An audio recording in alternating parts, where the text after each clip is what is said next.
Hello, this is Neil Baum in New Orleans, and I want to talk to you about the process or the advantages of adding new technology to your urology practice. And I'm going to discuss this with the story of the elephant and the chains. I want to start by mentioning I have no financial interest in any of the products mentioned during this video. As a youngster, I always wanted to run away and join the circus. And when I got to go to the circus, I noticed that the elephant, who was chained or had a rope around its leg, and it was tied to a very tiny peg in the ground, and this 4 or 5 ton elephant could easily pull that peg out of the ground. How did that keep the elephant from running away? Well, the story goes that when the elephants are babies, they truly are chained to a large post or a tree. And in order to keep them from running away, the baby elephant is held fast by a large post or a large peg placed into the ground. And as a result of being chained like that for about a year, the elephant is conditioned when that chain goes around its foot that it will not pull the peg out of the ground. And as a result, these large elephants won't move when the chain is on their back foot, and they just sway back and forth and appear to be content being in place with the chain on their back foot. Now, perhaps we as physicians are conditioned like these elephants, and we constantly avoid the status quo. We play it safe. We practice defensive medicine. We are very slow to implement technology into our practices. We don't want to leave our comfort zone. And so the question is, how can we throw off those chains? This is the curve of adoption of new technology. You'll notice on the left are the ones who are the entrepreneurs and innovators and early adapters. And farther to the right is the silent majority of those who are waiting for more data and want to get others on board, or who are the laggards and implement the technology at a much later date. So here are just a few examples. One of those is the resistance to the electronic medical record. The number one complaint that patients have, first of all, is getting access to the practice. And right behind that is that the doctor is spending his or her time looking at the computer and not looking at the patient. As a result, this concept of paying more attention to the computer than to the patient is leading to a problem of burnout, which is impacting over 50% of urologists in America. This is a drawing taken from the Journal of the American Medical Association of a young pediatric patient's drawing of her relationship with the doctor in the practice. You see the doctor on the left glued to the computer and the patient left alone with her family. There have been modest improvements in this relationship between the doctor and the patient and the problem of the EMR. And one of those is the scribe brought into the room who transcribes conversation between the doctor and the patient and inputs the findings on the physical examination.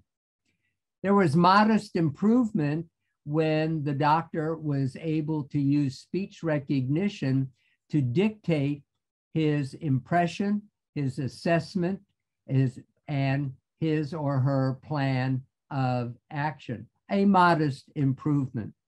However, the game changer was a voice recognition to enter all of the data between the doctor and the patient, as a result, reducing the time the patient is spent using the computer.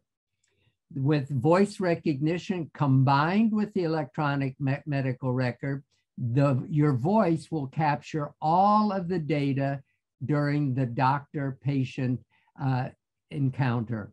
As a result, the doctor does not have to touch the computer or enter data into the computer and can focus on being eyeball to eyeball with the patient. One of these programs is called the Dragon Ambient Experience, or DAX.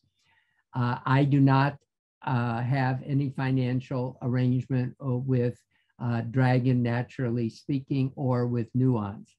But from their website, they report far less time spent on documentation. The computer captures more relevant content than could be captured by the doctor typing. It was 3 times faster than the doctor typing on the computer, and is estimated to save the doctor approximately 2 hours per day. In the past, it was only doctors that did procedures or touched the patients. Today, nurse practitioners, physicians' assistants, even medical assistants are conducting care on behalf of the physician or under the physician's supervision. As a result, using these allied practitioners, such as physician's assistants and nurse practitioners, there's significant improvement in productivity. Number 3, as far as a game changer, is telemedicine. Prior to the pandemic, less than 10% of patients interacted using virtual medicine. As of March 2020, over 70% of patients had a favorable response and good patient satisfaction interacting with their doctor using telemedicine.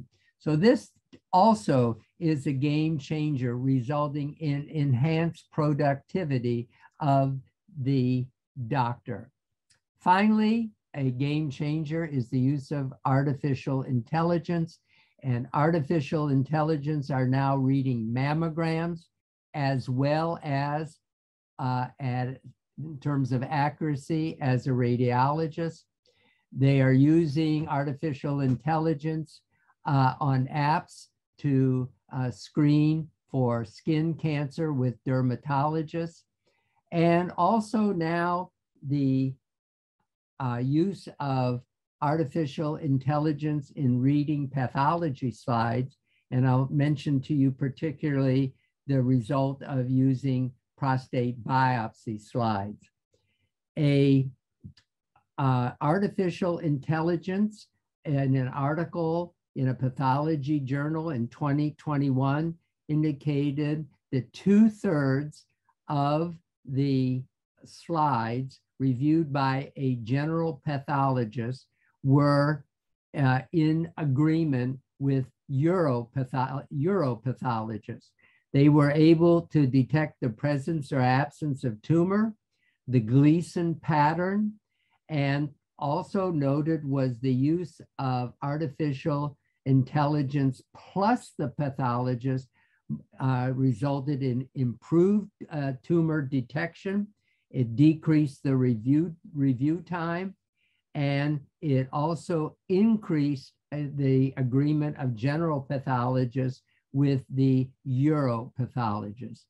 So artificial intelligence may just reduce the cost of reading slides and will significantly improve the speed of reading slides, which adds to an enhancement of the relationship between the patient and the urologist.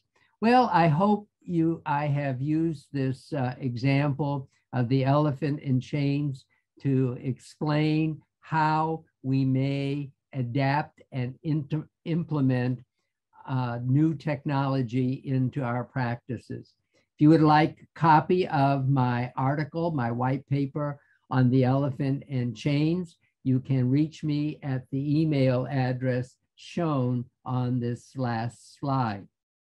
By the way, I really did join the Ringling Brothers Barnum and Bailey Circus for one evening as a circus clown. It was indeed an enjoyable experience, but I decided I would much rather be a physician rather than a circus clown. Thank you.